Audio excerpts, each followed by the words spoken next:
आज हम आपको ऐसी दुर्लभ जानकारी बताने जा रहे हैं।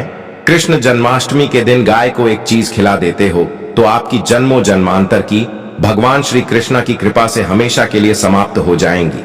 वास्तव में अगर आप यह उपाय कर लेते हो तो यकीनन आप पर भगवान श्री कृष्णा माता लक्ष्मी जी की असीम कृपा प्राप्त होगी और आप धनवान बन जाओगे। आप धनवान ना बने तो मुझे बताना दोस्तों, मैं सौगंध खाता हूं। बस जो उपाय आपको बताया जाए वह उपाय जन्माष्टमी के दिन कर लेना। चलिए जानते हैं। कृष्ण जन्माष्टमी के दिन चुपचाप गाय को खिला दे। यह एक छोटी सी चीज करोड़पति भी अरबपति होंगे। सभी संकट और आसान से मुक्ति, मृत्यु दंड, पितृदोष तुरंत होगा। पूरे साल आपके भरे रहेंगे।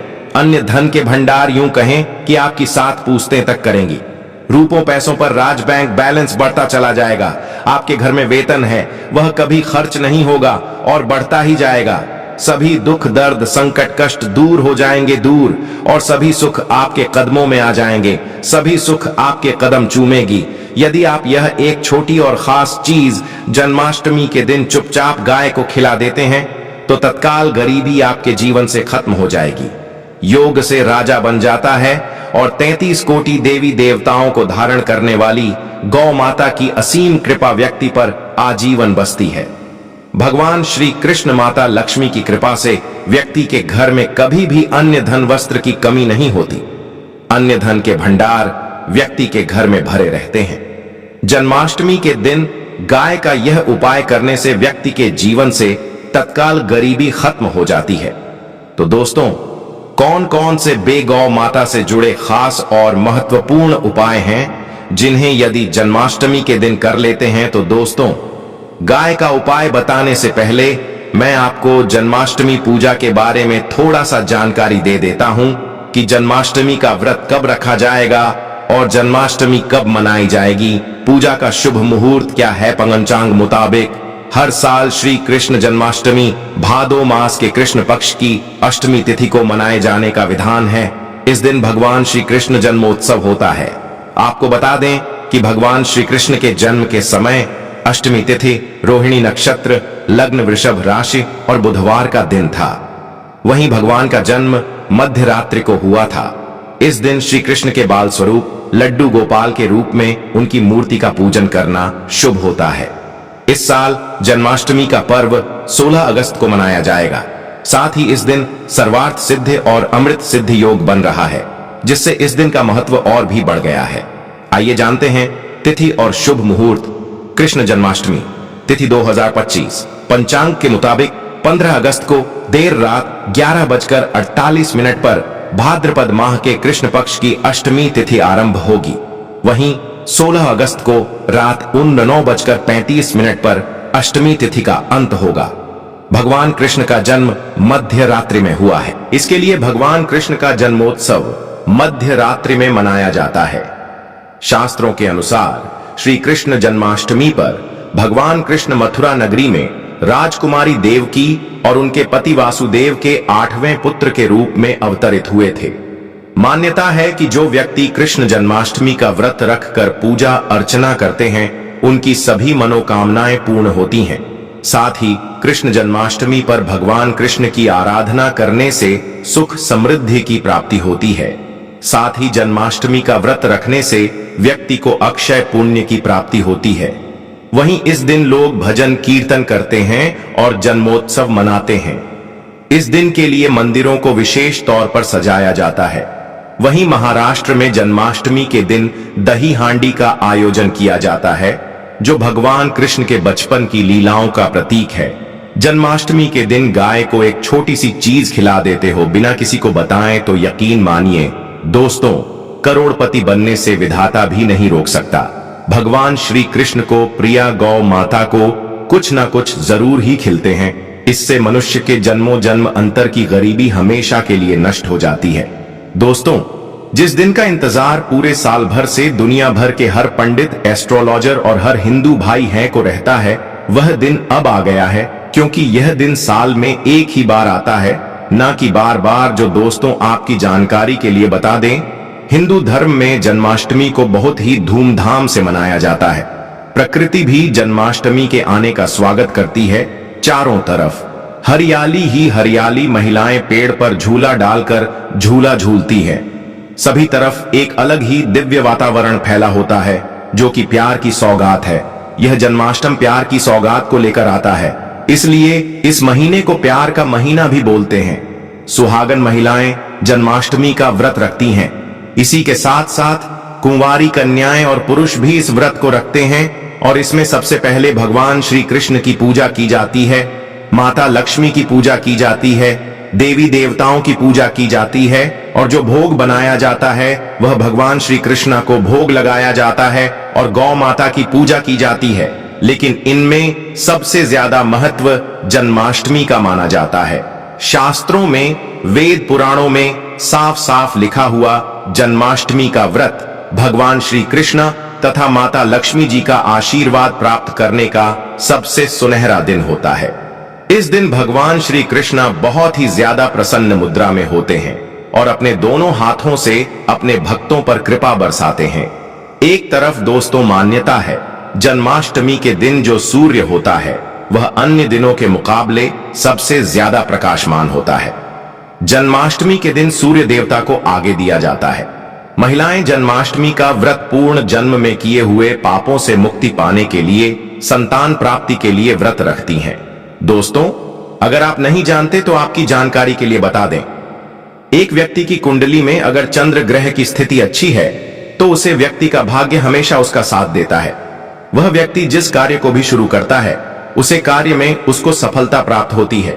इसीलिए जन्माष्टमी को हमारे हिंदू धर्म में बहुत ही ज्यादा विशेष और खास महत्व दिया गया है। आप लोगों की जानकारी के लिए बता दें, जन्माष्टमी के दिन 52 तरीके के शुभ योग बन रहे हैं। कई सालों के बाद सूर्य का प्रकाश इतना प्रकाशमान होगा जितना कभी नहीं हुआ। 31 साल में ऐसा दुर्लभ संयोग बनने जा रहा है। लक्ष्मी योग, ग्रह योग, नक्षत्र योग, अमृत सिद्धि योग जैसे शुभ योग का निर्माण हो रहा है, क्योंकि जन्माष्टमी के समय में पूरे दिन का व्रत करने से भगवान श्री कृष्ण माता लक्ष्मी जी का आशीर्वाद प्राप्त होता है और मनोकामना पूर्ण होती है। जन्माष्टमी के दिन ब्रह्म मुहूर्त में सोकर नहीं उठ सकते हैं, किसी पवित्र नदी में जाकर स्नान नहीं कर सकते हैं, पूरे दिन का व्रत नहीं रख सकते हैं। वैसे तो दोस्तों, जन्माष्टमी के दिन स्नान और प्रात का विशेष ही महत्व होता है, लेकिन इस दिन अगर आप ज्योतिष शास्त्र, तंत्र शास्त्र के अनुसार एक गाय वाला उपाय विधि विधान से जन्माष्टमी वाले दिन कर लेते हैं तो आपकी जन्मों जन्मांतर की गरीबी हमेशा के लिए समाप्त हो जाएंगी। वास्तव में अगर आप जन्माष्टमी के दिन अगर आप यह उपाय कर लेते हो तो यकीनन आप पर भगवान श्री कृष्ण की असीम कृपा होगी और आप धनवान बन जाओगे। इस दिन सभी भगवान श्री कृष्ण की पूजा करने के साथ साथ गौ माता की पूजा अवश्य ही करते हैं और गौ माता को कुछ न कुछ जरूर ही खिलते हैं, क्योंकि भगवान श्री कृष्ण को गाय अत्यधिक प्रिय है। अब आप सोच रहे होंगे कि गाय को ऐसा क्या खिलाने से और ऐसा क्या उपाय करने से आपको भगवान श्री कृष्ण माता लक्ष्मी का आशीर्वाद मिल सकता है। तो दोस्तों, आपने देखा होगा जब भी आपके घर पर दिवाली की पूजा होती है या धनतेरस की पूजा होती है या फिर जन्माष्टमी की पूजा होती है तो आपके घर वाले गौ माता की पूजा जरूर करते हैं और गौ माता को जो भोग होता है उसमें से कुछ ना कुछ खिलाते हैं, ज्यादा नहीं तो 2 पूरी अवश्य ही खिलाते हैं। तो दोस्तों, आपको इस बार वाले दिन ही करना है और सूर्य देव को आगे देना है और उनकी विधि विधान से पूजा करना है। इस बार जन्माष्टमी है वह बहुत ही शुभ युगों के निर्माण द्वारा बन रहा है, तो इस वीडियो में आपको गौ माता से जुड़े उपाय के बारे में बताने वाले हैं, जिन्हें करने से आपके जीवन के जो भी दुख, दर्द, संकट है या कामयाबी होने में कोई बाधाएं आ रही है, सभी से छुटकारा मिलने वाला है। यूं कहें कि आपके जीवन में अपार धन सुख, कभी भी धन से संबंधित परेशानी नहीं रहेगी। यदि आपकी जिंदगी प्रबल हो जाएगी, धन प्राप्ति के योग्य बन जाएंगे और जीवन में सदैव अन्य धन के भंडार आपके घर में भर रहेंगे। अन्य धन वस्त्र कभी कमी नहीं होगी। आपको बता दें, इस दिन भगवान श्री कृष्ण और गाय की पूजा के साथ साथ हनुमान जी, मंगल देवता और भगवान शनि देव की भी पूजा जरूर करनी चाहिए। आपको बता दें कि इस दिन यदि आप हनुमान जी और मंगल देवता भगवान शनि देव की पूजा करते हैं तो मंगल का ग्रह जनित दोष भी दूर हो जाता है। व्यक्ति के जीवन में धन सुख संपत्ति की प्राप्ति हो जाती है। समस्त मनोकामना व्यक्ति की पूर्ण हो जाती है। दोस्तों, आपको हम बता दें कि ऐसी ज्ञानवर्धक जानकारी आपको हम पैसों में भी बांट सकते थे, पर हमारे चैनल का मकसद है जनहित में जन कल्याण एवं जन सेवा करना। इसीलिए आपके लिए जो जानकारी बताते हैं वह फ्री में बताते हैं। इसलिए आप इस वीडियो को भी जरूर लाइक करें। और दोस्तों, मैं आपसे एक अनुरोध और करना चाहूंगा कि आप अपनी राशि कमेंट बॉक्स में जरूर डाल दें, जिससे कि आपकी राशि के अनुसार हम आपको कुछ ऐसे उपाय बता सके जिससे आपको लाभ की प्राप्ति हो। क्योंकि हम राशि से जुड़े उपाय भी आपको बताते हैं, तो आप कमेंट बॉक्स में अपनी राशि हमें जरूर बताएं या अपना नाम बताएं, जिससे आपके लिए कुछ हम ऐसे उपाय बता सके। साथ में जय गौ माता अवश्य लिखें दोस्तों। साथ ही से एक उपाय तो जरूर करना है। गाय का उपाय बताने से पहले एक उपाय आपको बता दें। इस उपाय को लाइक जरूर करें। क्या करें कि शाम के समय पीपल के पेड़ के नीचे आपको सरसों का चौमुखी दीपक, आटे का दीपक बनाना है। चौमुखी दीपक में आगे की बाती लगाकर सरसों के तेल का दीपक जला देना है। आटे का दीपक बनाएं, जो मुख्य तेल डालें उसमें बाती ही डालें। लाल वाली कलावे की दीपक जला दें। 4-4 बाती लगाकर चारों दीपक मतलब 4 भाग उसके बन जाएं। हर एक भाग को जलाएं और बीच में 2 सबूत फूल वाले लौंग भी डाल दें। फिर देखिए कैसे चमत्कार आपके जीवन में होता है। शाम के समय जलाकर उसे छोड़ें, मनोकामना मांगकर छोड़ दें। दोस्तों, अभी तक अपने चैनल को सब्सक्राइब ना किया हो तो जरूर कर ले। इससे आपको और भी ज्ञानवर्धक जानकारी सीधे माध्यम से प्राप्त हो सके। दोस्तों, यह गौ माता वाला उपाय बहुत ही प्रभावशाली उपाय बताया। मैंने आपको इस उपाय को जरूर करें। बहुत ही लाभकारी उपाय बताया है, बहुत ही आपको लाभ देगा यह उपाय। और अब बात करें गौ माता से जुड़े कौन कौन से उपाय आपको इस दिन मतलब गाय से जुड़े, जिन्हें करने से व्यक्ति को 7 पीढ़ियों तक बैंक बैलेंस की कमी नहीं होती। दुख दर्द संकट कष्ट दूर हो जाते हैं और सभी सुख व्यक्ति के कदमों में आ जाते हैं। तो दोस्तों, जन्माष्टमी के दिन आपको भगवान श्री कृष्ण विधि विधान से पूजा करना है और उसी के साथ गौ माता की पूजा अवश्य करना है। और गौ माता को जो भोग जन्माष्टमी पूजा के लिए बनाया गया था, उसे भोग से 2 पूड़ी जरूर ही खिला देनी है। सूखी पूरी नहीं खिलाना है। पूड़ी के ऊपर आप मिठाई या कोई सब्जियां, हलवा जो भी बनाया है वह आपको गौ माता को जरूर ही खिलाना है। दोस्तों, हर एक और मांगलिक काम में गौ माता या उनसे जुड़ी चीज जैसे गाय का गोबर, गोमूत्र, गाय का दूध अथवा गाय के दूध से बना घी जरूर शामिल करें। इससे आपको पुण्य भाव की प्राप्ति होगी। सनातन परंपरा के अनुसार जिस घर में गाय होती है उसे घर से जुड़े सभी वास्तु दोष स्वयं खत्म हो जाते हैं, क्योंकि पंचम या के बिना कोई भी पूजा पाठ और हवन सफल नहीं होता। दोस्तों, जन्माष्टमी के दिन एक बार हो सके तो परिवार सहित एक बार गौशाला जाने का नियम जरूर बनाएं और हो सके तो गायों को हरा चारा जरूर खिलाएं, जिससे सभी वास्तु दोस्त शांत हो जाते हैं। दोस्तों, आपका प्रिय चैनल कभी किसी को भी गलत जानकारी नहीं देगा, इसलिए किसी के बहकावे में ना आए, क्योंकि कुछ लोग ऐसे होते हैं जिन्हें वास्तु शास्त्र का ज्ञान नहीं होता है और इनसे जुड़े दोषों का निदान हो जाता है। गर्मियों में गौ माता को पानी पिलाएं और सर्दी में गौ माता को गुड़ जरूर खिलाएं। ध्यान रखें कि जन्माष्टमी वाले दिन गौ माता को गुड़ जरूर ही खिलाना है। गर्मियों में गाय को गोद ना खिलाए। अनेक देवी देवताओं को अपने शरीर पर धारण करने वाली गौ माता से जुड़े कई शुभ और अशुभ संकेत भी होते हैं। मतलब गाय का दूध दौते समय यदि गाय ठोकर मार दें और सारा दूध बिखर जाए तो अपशगुन होता है। यदि कोई यात्रा पर निकल रहा हो वह यात्रा जरूर ही सफल होती है, पर और गाय अपने बछड़े को दूध पिलाती सामने आ जाए तो निश्चित रूप से कि यात्रा के लिए आप निकले हैं, वह यात्रा आपकी जरूर ही सफल होगी। और वह जिसके लिए आप निकले हैं वह जरूर ही यात्रा पर जाते समय गाय की आवाज आना और रात्रि में गाय की हुंकार करना भी शुभ होता है। दोस्तों, साथ ही साथ गाय के साथ आप भूल कर भी यह काम ना करें, अन्यथा मिलता है। जी हां दोस्तों, गाय को राष्ट्रीय पशु बनाए जाने और इन्हें मौलिक अधिकार दिए जाने की बात हो रही है तो सवाल उठता है, गाय संस्कृति का अहम हिस्सा है, तभी गाय के साथ लोग खराब व्यवहार कैसे कर लेते हैं, और जैसे ही दूध देना बंद कर देती है तो लोग इन्हें उनकी किस्मत पर छोड़ देते हैं, सड़कों पर और गलियों में भटकने के लिए। ऐसे में गोवंश जीवन को कोई डंडे मारता है तो कोई उन पर पानी डाल देता है, कई बार लग जाती है तो कभी बीमार होकर बेचारी गाय दम तोड़ देती है। ऐसे में जरूरत है इन बातों को जानने की गाय को लेकर शास्त्रों में क्या कहा गया है, आपको कैसा व्यवहार करना चाहिए। क्या दोस्तों, गाय को कभी भी मारना पीटना नहीं चाहिए। शास्त्रों में गाय को माता का दर्जा दिया गया है। गाय को मारने वाला माता को मारने पीटने वाले के समान पाप का भाग्य समझा जाता है। नरक लोक में वर्षों तक कष्ट भोगना पड़ता है। अगले जन्म पशु योनि में मिलता है कि गौतम मुनि ने गलती से गाय को डंडा मार दिया था, जिस गाय की मृत्यु हो गई थी, और इस पाप से मुक्ति के लिए इन्हें वर्षों तक तपस्या करनी पड़ी। इसलिए स्वयं ईश्वर श्री कृष्ण जी ने बैल स्वरूप में आए वृद्ध आश्रम का वध कर दिया था, जिससे मुक्ति के लिए भगवान श्री कृष्ण को संपूर्ण तीर्थ को एक कुंड में बुलाना पड़ा, और इस कुंड में स्नान से वह पाप मुक्त हो गए थे। स्वयं भगवान भी इस शराब से नहीं बच पाए, तो हम तो इंसान ही हैं दोस्तों। साथ ही साथ पानी पी रही गाय को भागते हैं, वह घोर पापी के भंग बनाकर होते हैं।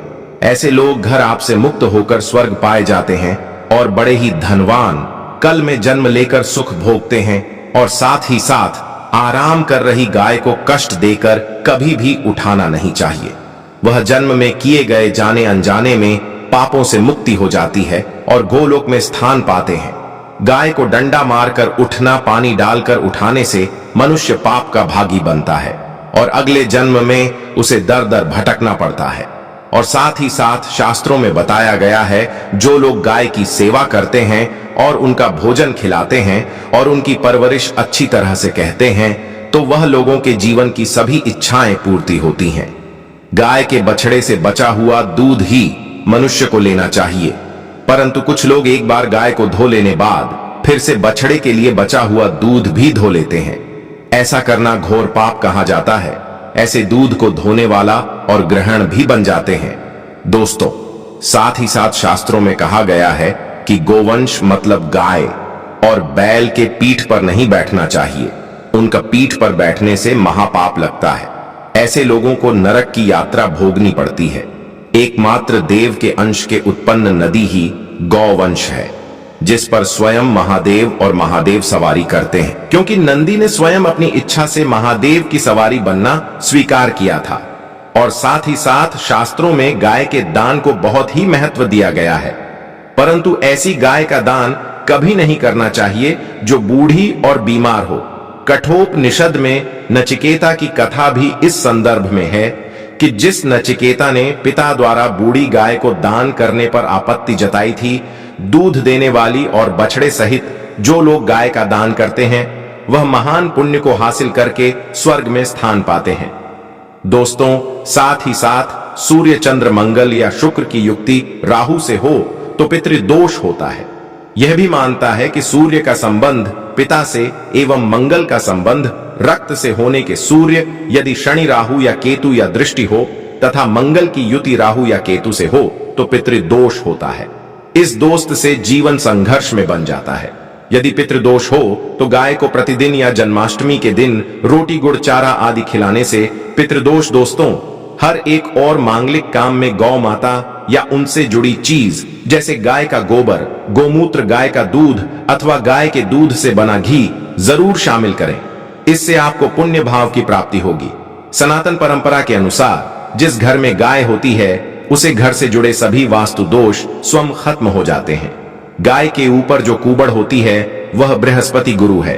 अतः जन्मपत्री में यदि बृहस्पति अपनी नीच राशि मकर में हो या अशुभ शिवलिंग में जा रहे हो और सामने से गौ माता आई हुई दिखाई दे तो गौ माता को अपनी दाहिनी ओर से जाने देना चाहिए।